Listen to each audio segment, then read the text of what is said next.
How's everyone doing today? This is Adam with Commander on a Budget. Today we're going to be doing a little bit of a different series. As of recent, I've been asked to do a whole bunch of commanders that I think are absolutely fantastic to play on a budget. So we're going to start up a series called Commanders on a Budget. Pretty much this entire series we're going to be going over commanders that I think are really great for people who want to start out in the game or people who have a very limited budget that they should really try out first, and they can upgrade it further, or if their collection builds up, they can go further on. So we're going to hop on into it. First card I want to go over is Adolin Resplendent Cathar. This card just came out. It's currently around $5, give or take. But I personally love this card a lot. It's a very aggressive way to play mono white. It can go the token route. It can go the human route. There's a bunch of different avenues that you can play with this card. It's very versatile, and I personally just love it a lot. I'm actually looking for one of these cards. So the next commander I'm going to go over is Ao the Dawn Sky, and I feel like this commander doesn't get as much love as it is deserved. Whenever it dies, you get to search the top 7 of your library for cards equaling up to 4 mana less in permanents and put them into play. So you can do a bunch of different 0-drops. You can play a bunch of really efficient artifacts.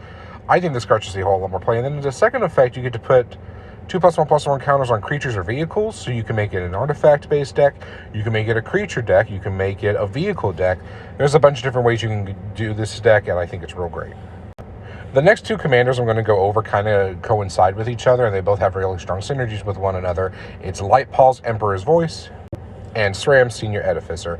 Both of these really utilize a bunch of different auras specifically for the strategy. SRAM lets you draw cards whenever you play it. Lightpaul's lets you tutor out other auras, so it's essentially drawing a card. I think both of these are absolutely fantastic standalone commanders, and they're also really good in each other's decks. A really interesting one that I feel like I don't see a whole lot is MAvinda, Student's Advocate. You get to make a mono-white Spellslinger deck, which I think is super interesting. And there's a whole bunch of cantrips, so this is really giving you a really interesting way to draw cards in mono-white. From the Strixhaven Commander decks, Losheen Clockwork Scholar is personally one of my favorites. You pretty much make it as an artifact creature-based deck, and you get to draw cards off of it. And rounding us out, we have Teshar Ancestor's Apostle. You can actually run Losheen in Teshar and vice versa, because they both have to do with historic spells or artifact creatures. But Teshar is very powerful for what you can do. You get to reanimate stuff whenever you cast a historic spell.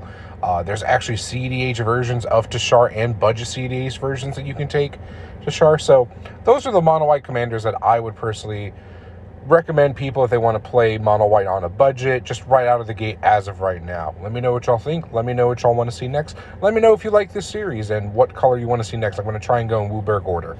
Thank you very much. I'll